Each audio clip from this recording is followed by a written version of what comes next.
Since the incident at Roswell, many UFO enthusiasts have been certain that Earth has been visited by extraterrestrial beings, many claiming that the incident was indeed a UFO crash, and that the U.S. government not only covered the event up, but seized the craft and have been busily attempting to reverse engineer this technology ever since. These claims have been verified by a number of claimed whistleblowers who say they have worked on such projects at none other than Area 51 at Groom Lake.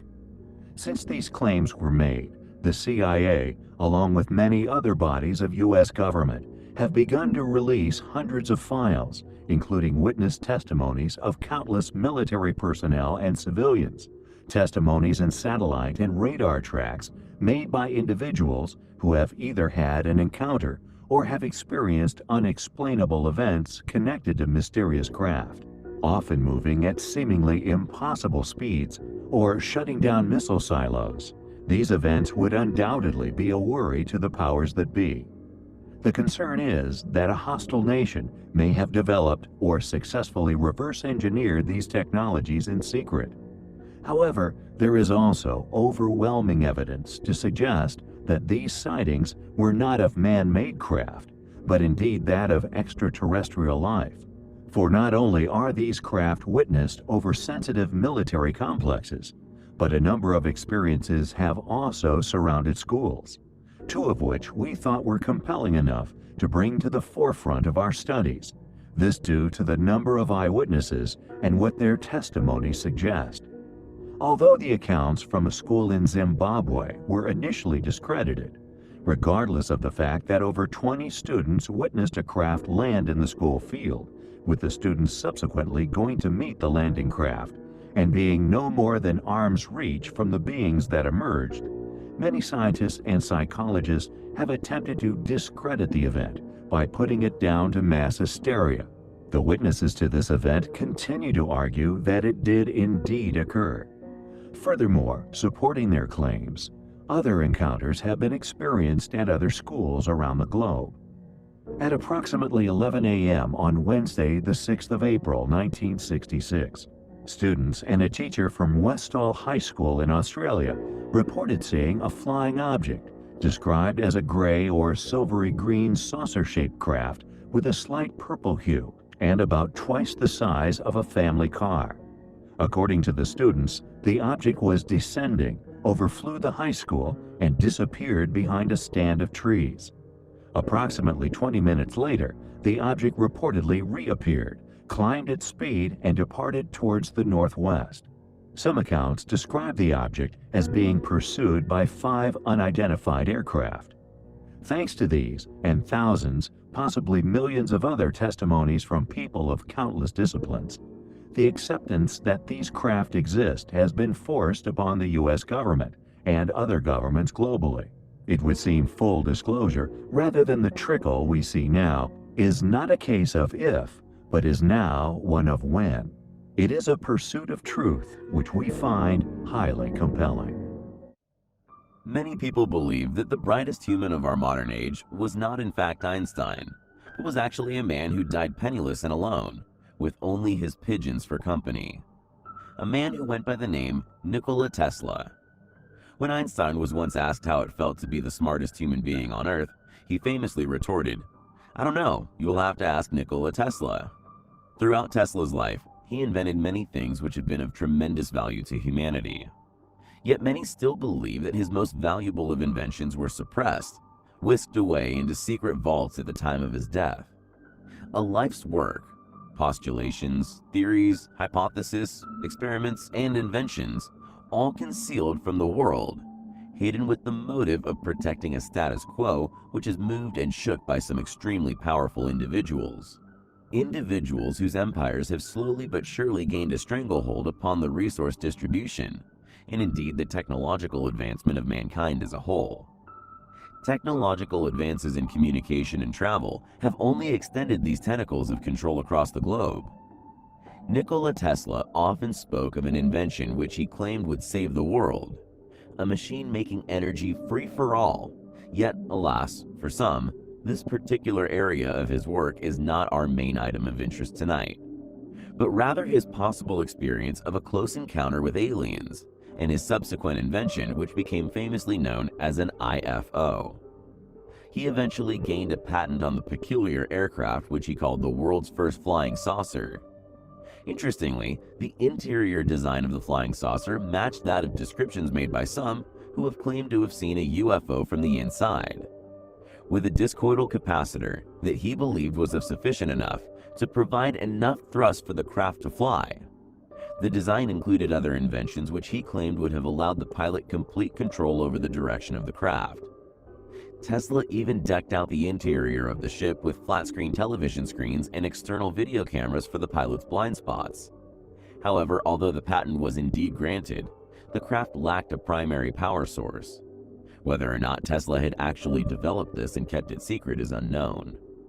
Clearly a sophisticated and well-thought-out craft, which has conveniently slipped into the archives of history, or quite possibly, black projects involving secret aircraft developments by the American government. Where the idea for this came from is unknown. However, author Tim R. Swartz, along with many other researchers and even Tesla himself, claims that he was once contacted by aliens via transmissions from outer space. According to Swartz's book, The Lost Journals of Nikola Tesla, Tesla at one point was developing a powerful radio antenna designed to monitor thunderstorms in Earth's skies. While testing the device, Swartz claimed that Tesla overheard radio transmissions he believed were actually extraterrestrial communications. Quote, "He wondered at the time if he wasn't listening to one planet greeting another," as he put it. From that point on, it became somewhat of an obsession of his to build better and better radio receivers to try to see if he could repeat what he heard. He got to the point where he claimed that he was actually receiving voice transmissions. He said it sounded just like people talking back and forth to each other. He made notes saying that he was actually hearing intelligent beings from another planet talking to each other, although he didn't know what language they were speaking, but he still felt he understood them." End quote. Swartz claims that the book was written using sensational data obtained from the inventor's most private papers, kept under wraps by the military and big business concerns of America. Regardless of the actual facts surrounding the origin of the IFO, Tesla was undoubtedly a remarkable human being, one who gave the world some remarkable things. Thanks for watching, guys, and until next time, take care. A few years ago, it was revealed that a small meteorite discovered within Sri Lanka may in all possibility contain the fossilized remains of legitimate alien life. Fossils of animals that originate from a very different place within our vast universe to anything we have ever witnessed. Minutes after a large fireball was seen by a number of people over Sri Lanka on 29 December 2012, a large meteorite disintegrated in the sky, falling into the village of Arganwila. The retrieved meteorite was then sent for studies at the Buckingham Centre for Astrobiology and Cardiff University, both within the UK. It has since been noted that the general characteristics of the meteorite bear a striking similarity to those that fell over Denmark on January 17, 2009. This meteorite was identified as arising from an extinct cometary fragment within the Taurid complex. It has thus been associated with Comet Encke. In the early part of this century, it was declared that fossils found within the meteorite's center did indeed appear to be authentic remnants of the first alien life officially discovered here on Earth. However, predictably, the investigations were stonewalled by skeptics, stating that the fossils were nothing but mere contamination which had occurred here on Earth. Since then, although public interest has fizzled out, a tremendous amount of research has been undertaken in an attempt to establish the fossil's true origins and ultimate authenticity. This research has resulted in a detailed report reviewed and published within the Journal of Cosmology, with an opening statement as follows. We report the discovery, for the first time, of diatom frustules in a carbonaceous meteorite that fell in the north-central province of Sri Lanka on 29 December 2012. Roughly translated, this means that we have officially discovered fossilized alien life. It continues. Contamination is excluded by the circumstance that the elemental abundances within the structures match closely with those of the surrounding matrix. There is also evidence of structures morphologically similar to red rain cells, which may have contributed to the episode of red rain that followed in the days after the meteorite's entry. The new data on fossil diatoms provide strong evidence to support the theory of cometary panspermia." End quote. Panspermia is the theory that life is spread throughout the universe upon meteorites. Mass catastrophe occurs upon a life-rich planet. The event sending fragments of the planet, each containing the seeds of life, deep into space. These seeds then float across space. Some, like a seed from a tree caught on the breeze, may be lucky enough to land in a location capable of sustaining them, thus spreading life throughout the cosmos. It is a theory relative to the spread of life which is seen from seeds on the wind. Reports of microfossil discoveries in meteorites have a long and complicated history. Early claims of microfossils in carbonaceous meteorites by Klaus and Nagy in 1961 were quickly dismissed as contaminants. Pollen grains were often mistakenly attributed to microfossils. However, this new study, and the evidence thereof, is now undeniable.